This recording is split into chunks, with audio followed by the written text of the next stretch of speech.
தமிழ்நாட்டில் நடப்பாண்டில் இதுவரை இல்லாத அளவிற்கு நேற்று ஒரே நாளில் 20 இடங்களில் வெயில் சதமடித்தது. இதில் அதிகபட்சமாக கரூர், பரமத்தி மற்றும் வேலூரில் 111 டிகிரி ஃபாரன்ஹீட் வெப்பம் பதிவானது. தேசிய அளவில் இது 6வது அதிகபட்ச வெப்பமாக பதிவானது.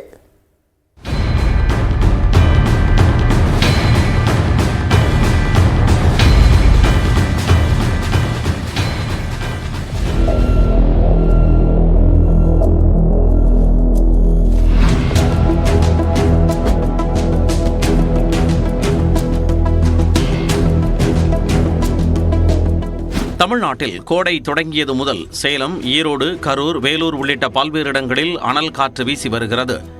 குறிப்பாக மே மாதம் தொடங்கும் கத்திரி வெயிலுக்கு முன்பாகவே வெயிலின் தாக்கம் வாட்டி வதைக்கிறது. இதனால் நடப்பாண்டில் இல்லாத அளவிற்கு நேற்று ஒரே நாளில் 20 இடங்களில் வெயில் சுட்டெரித்தது. இதில் அதிகபட்சமாக கரூர், பரமத்தி மற்றும் வேலூரில் தலா 111 டிகிரி ஃபாரன்ஹீட் வெப்பம் பதிவானதாக வானிலை ஆய்வு மையம் தெரிவித்துள்ளது.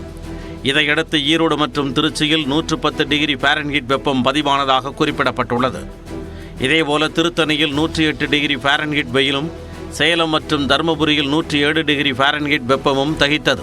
அத்துடன் திருப்பத்தூர், மதுரை நகரம், மதுரை விமான நிலையம், நாமக்கல் மற்றும் தஞ்சாவூரில் 106 டிகிரி ஃபாரன்ஹீட் அளவுக்கு வெயில் வாட்டியது.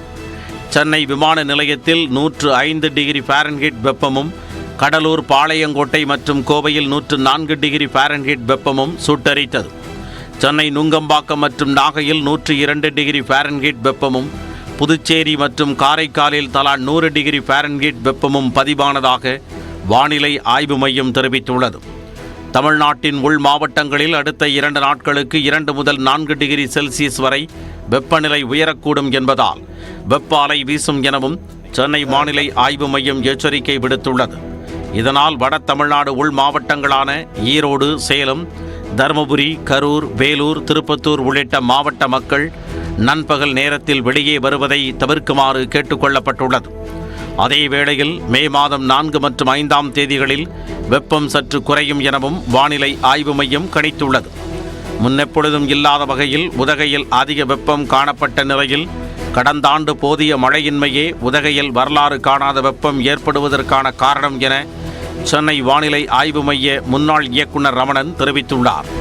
அத்துடன் பருவமழை முன்கூட்டியே தொடங்குமா என்பதை மே மாத இறுதியில் தான் கணிக்க முடியும் என்றும் கூறியுள்ளார்.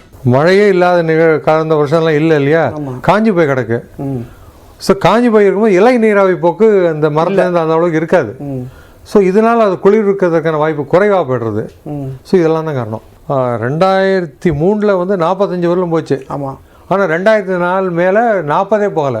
காரணம் அந்த வருடம் வந்து பருவமழை சீக்கிரமாக தொடங்கியது, 18 மே தொடங்கிடுது. ஸோ அந்த மாதிரி ஏதாவது சீக்கிரமாக பருவமழை தொடங்கினா ஓரளவுக்கு குறைவதற்கான வாய்ப்புகள்லாம் உண்டு. இதனிடையே இந்திய அளவில் தமிழ்நாட்டில் அதிகபட்ச வெப்பம் பதிவானதில் கரூர், பரமத்தி 6வது இடத்தில் உள்ளது. இதில் ஆந்திராவின் ரெண்டசிந்தலாவில் நாட்டிலேயே அதிகபட்சமாக 115 டிகிரி ஃபாரன்ஹீட்டும், திருப்பதியில் 114 டிகிரி ஃபாரன்ஹீட்டும் பதிவானது. இதையடுத்து தெலுங்கானா கம்மம் பகுதியில் 113 டிகிரி ஃபாரன்ஹீட் வெப்பம் தகித்தது.